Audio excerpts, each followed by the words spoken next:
Tommy Lasorda once said, "The difference between the impossible and the possible lies in a man's determination." In the 1930s, many were aware of technology at the time, but were not aware of the opportunities it could create.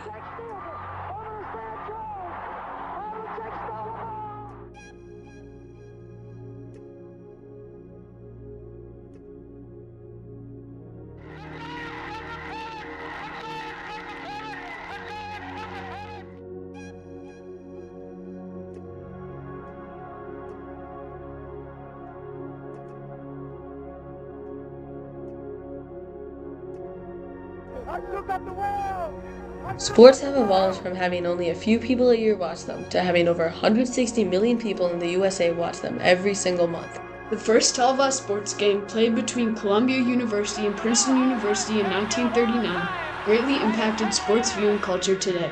It is one of the greatest milestones in sports history, as it allowed all sports leagues to generate significant revenue and expand to new heights.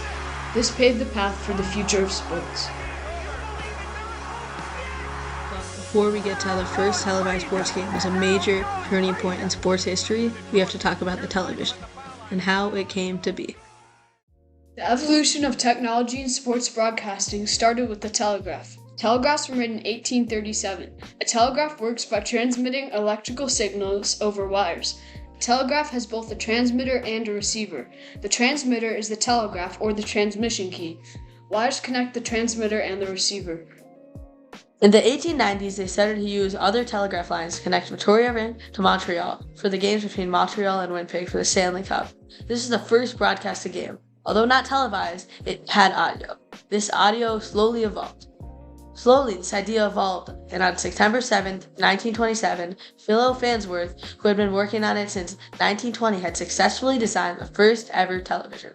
But it would not be years till they were able to live stream a sport, event, or game. The 1936 Olympics were the first ever televised sporting event. While not broadcasted to everyone, these Olympics had over 160,000 people watch them. The other name for this event was the Nazi Olympics, because it was held in Berlin, Germany, with full Nazi control. Photos show that viewers were all Nazi followers and soldiers. While in a dark time, these Olympics brought light to many. These Olympics concluded with African-American Jesse Owens winning 4 gold medals. These Olympics were a huge spark for the modern-day Olympics because the 2020 Summer Games in Tokyo had a global audience of approximately 3.05 billion, which is a huge increase from almost a century ago. Following the 1936 Olympics, the first televised USA game was at Baker Field. The historic baseball doubleheader between Columbia and Princeton in 1939 took place in this iconic field in New York. In the first game, Princeton beat Columbia 8-6. When the second game began, the famous commentator Bill Stern was at the microphone. Burt Crotty was the director, and the camera was placed on a 12-foot platform put up on the third base side of home plate. On the TV screen, you could make out the players, but could barely see the ball, if at all. Columbia shortstop for the game, Sid Luckman, would later go on to become a T-formation quarterback in football and transform the way the position was played. However, on that diamond, he did not shine with a 1-8 hitting rate at bat and failed to make a key play in the second game. After 9 innings, the game remained at 1-1.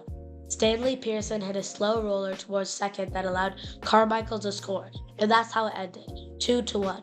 Princeton defeats Columbia. Shown by the National Broadcasting Service known as NBC and shown to 400 sets of capable TVs in the area. Columbia vs. Princeton is a game to remember, costing $3,000 to NBC, worth much more now. The game inspired them to broadcast the first Major League game 5 months later in Brooklyn's Ebbets Field.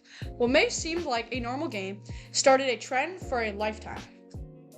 Throughout the 20th century, sports popularity continued to grow and expand. Starting in the late 70s and the early 80s, all major sports leagues began to grow and make a lot of money.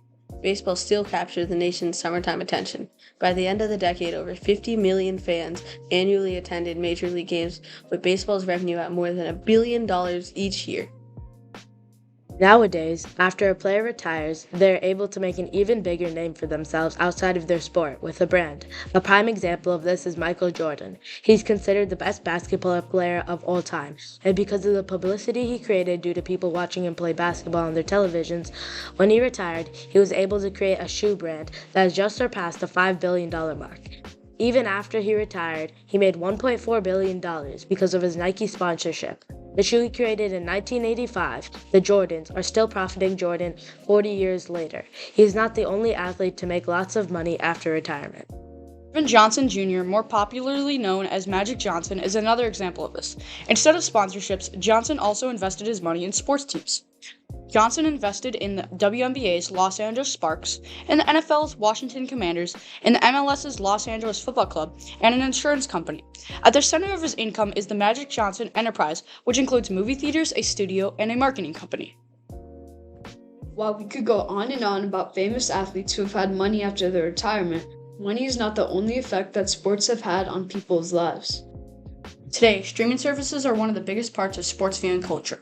In football, people rely on streaming services to watch their favorite games. This year, all Thursday night games were streamed on Prime Video. They make an average of $1 billion a year from just football alone. Prime Video is not the only service that profits off of sports. On January 13th, the first playoff game was hosted exclusively on a streaming service. The streaming service was Peacock, which had a record amount of viewers. According to NBC, the wildcard round game was the most streamed event of any kind ever in the United States, with more than 23 million viewers tuning in. Football is not the only sport that is using streaming service, because the NBA does this as well. The NBA made their own streaming service called the NBA League Pass. This costs $10 monthly for viewers and makes around $300 million a year for the NBA. Streaming services have also allowed people to change from watching on one single television to individual phones. There are many effects that televised sports have had on society. An example of this is that sports gained much more popularity. Before 1939, people who wanted to watch a sports game had to buy a ticket and travel to the stadium. However, after televised sports gained popularity, people could stay at home to watch a game. This greatly increased the popularity of sports, as people did not have to pay to view a game. This allowed for more viewers and an overall increase in popularity. With more people watching sports, lots of young viewers were inspired to play sports and be like their favorite athletes. This led to more people wanting to play pro sports. Because of this, the competition is much higher in pro sports leagues compared to before. Sports broadcasting has had a major impact on the U.S. economy because football, basketball, and hockey alone have contributed to $4.6 billion. The global sports industry revenue reached $614 billion in 2022, with more money constantly pouring in. All of this extra revenue increases player salaries and allows for more job opportunities. In the United States, there are over 8 million sports-related jobs, and sports jobs account for more than 1.1% of all U.S. jobs. Dylan Schweitz said in 2022, quality broadcasting can make a sports game more fun to attend or watch. However, it is not an accurate measurement of a team's success because there are always plenty of good teams that do not get lots of attention from the media. Though broadcasting has had major improvements from where it started, there are still major gender disparities. The University of Southern California and Purdue University did a 30-year study and found that only 5% of sports broadcasting in 1989 included women's sports. They evaluated televised news, and they also highlighted channels like Sports Center program. The study also revealed that women's sports took up only 5.4% of the airtime in 2019. From the first televised sports game reaching only 400 TVs to now having no single subject consuming more television time worldwide than live sporting events, the impact of the first televised sports game goes beyond what was originally thought to be possible. Away first time, good start from Bolt. Bolt leading a moment and going away. Gay trying to go with him and he's being dragged through to second place, but he's going to win it by 2 meters. 9.58. The world record's gone. Here comes Chicago. 17 seconds. 17 seconds from game 7 or from championship number 6. Jordan open. Chicago with the lead.